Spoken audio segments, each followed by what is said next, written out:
So you're thinking about starting a podcast in 2023, but you want to make sure that you do everything correctly. Do you know how many agreements you need if you're planning on starting a podcast? Do you know what type of agreement you need if, let's say, you bring on a co-host? Do you know what type of agreement you need? Contrast that with a situation where maybe I just want to bring on a friend to co-host with me. Let's say, I have seen this done with, The Bachelor, for example.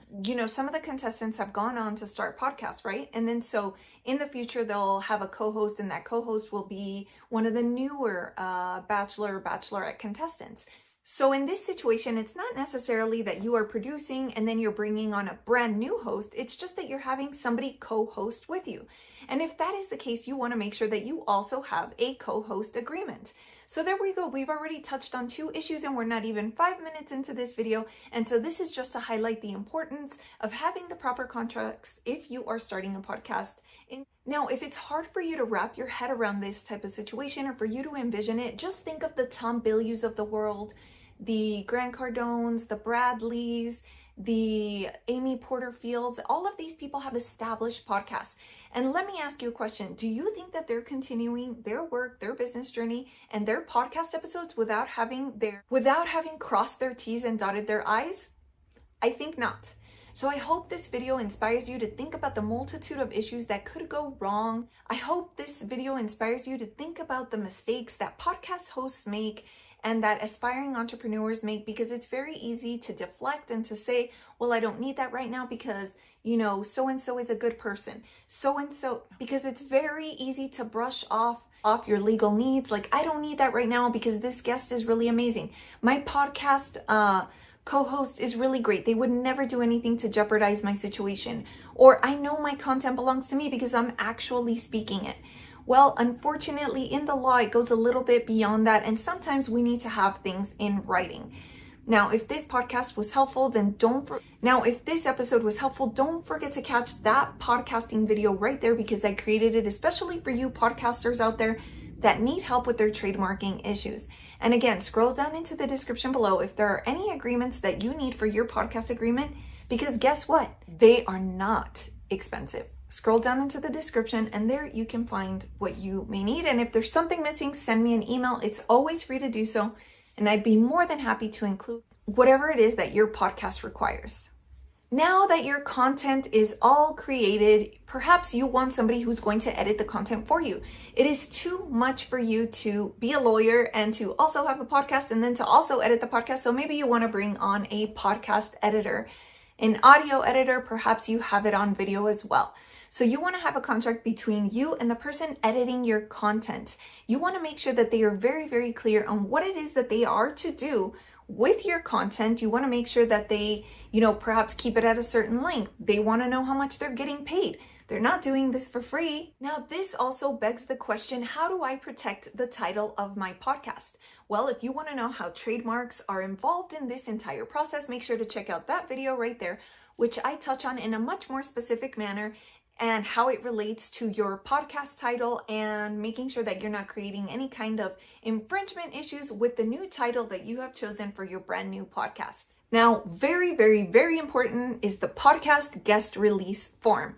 Now, I conducted my podcast. Now, I personally love having guests on my podcast. So if you go back and you listen to the episodes, I have people that I thought were pretty cool guests. Jason Pfeiffer, the editor-in-chief of Entrepreneur Magazine. I also had the founder of Cool House Ice Cream, the ice cream brand.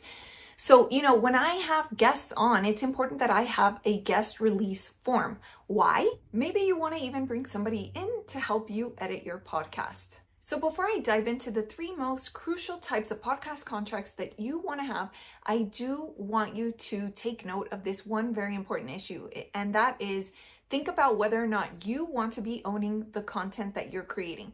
So I know that this sounds like an obvious answer, like, yes, of course, I want to own the content that I am creating. But if you have a producer, say, for example, then you might not be owning the content if you haven't signed the proper agreement as the podcast host or the person who actually is creating the content. So just to give you an example, Jeff Lewis is on SiriusXM, and he creates his content, but he is not the owner of his content. SiriusXM owns his content. So I pose this question to you because if you're not in that situation where you have somebody producing your content, then maybe you don't have to worry about it. If you are your own producer, you're the one creating the content and you're the one, distributing the content, then good for you.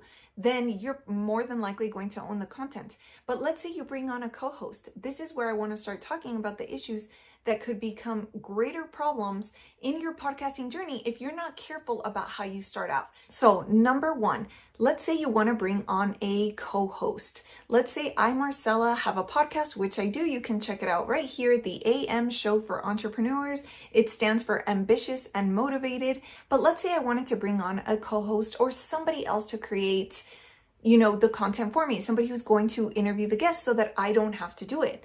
Well, I would definitely want an agreement that outlines how much the host is getting paid, when they're going to get paid. Perhaps I want to, narrow the scope of the types of questions that they can ask. And I also want to make sure that even though they've created it, I still own the content, right? But maybe, the person that I hire is going to want to own the content. Well, we are going to have a big issue if we don't settle that from the get-go.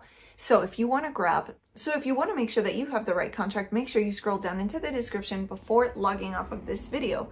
But make sure you stay for tip number 2 and tip number 3. And now on to our bonus. I wasn't planning on doing a bonus, but here we go. So what if you are somebody that has already started a podcast? You've already started to bring on guests. You've already brought on an editor, but you haven't given anybody any type of contract. What do? Do you feel like you're going to be unprofessional or like you're going to ruffle a couple of feathers by giving contracts to somebody who is not expecting them and you're already, halfway through your journey, or you plan on continuing this journey, but you're afraid that you might be perceived in a bad light? Well, you can always start off the conversation in a positive light. I've enjoyed having you. I love the content that you've been contributing. This is what my audience had to say in response to, your tips and your tricks. And this is how you've inspired them. And you can say we've grown so much and we definitely want to establish a positive relationship, and we want to have a positive relationship not only with our audience, one that is professional, but we also want to have a positive relationship with everybody behind the scenes. And that means having our legal ducks in a row. So if that is the case for you, you can't be embarrassed, you can't be shy, because this is the empire that you are creating for yourself or for a bigger company or for your family. You have major plans. You have major goals here. And in order for you to execute on those goals, you have to make sure that you have to make sure that you're creating layers of legal protection.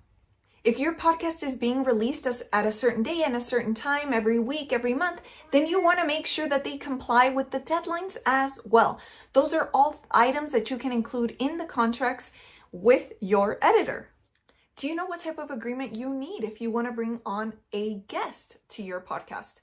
Well, in this video, we are going to cover a couple of different contracts that are going to serve you well if your goal in 2023 is to start a podcast and maybe host it with somebody else or bring on a guest or release a couple of episodes. Well, one of the more important reasons for wanting a podcast guest release form is that you want to make sure that you're entitled to using all of the IP in the manner that you choose. So if you don't have an agreement, it is possible that a past guest can come on and say, I don't like the way you did this. Why did you do this? Did you include this? I actually own this, you don't. And so you don't want to have any of those issues because like I said, it can just create a lot of obstacles, hurdles, and it can definitely ruin a friendship or a business relationship. And that is perhaps part of the reason why you start this podcast in the beginning, right? Is so that you can improve business relationships, not only with your guests, but with your community at large. And so you want to make sure that you set a good example by, presenting all of the contracts, having them sign them, and then executing on your content.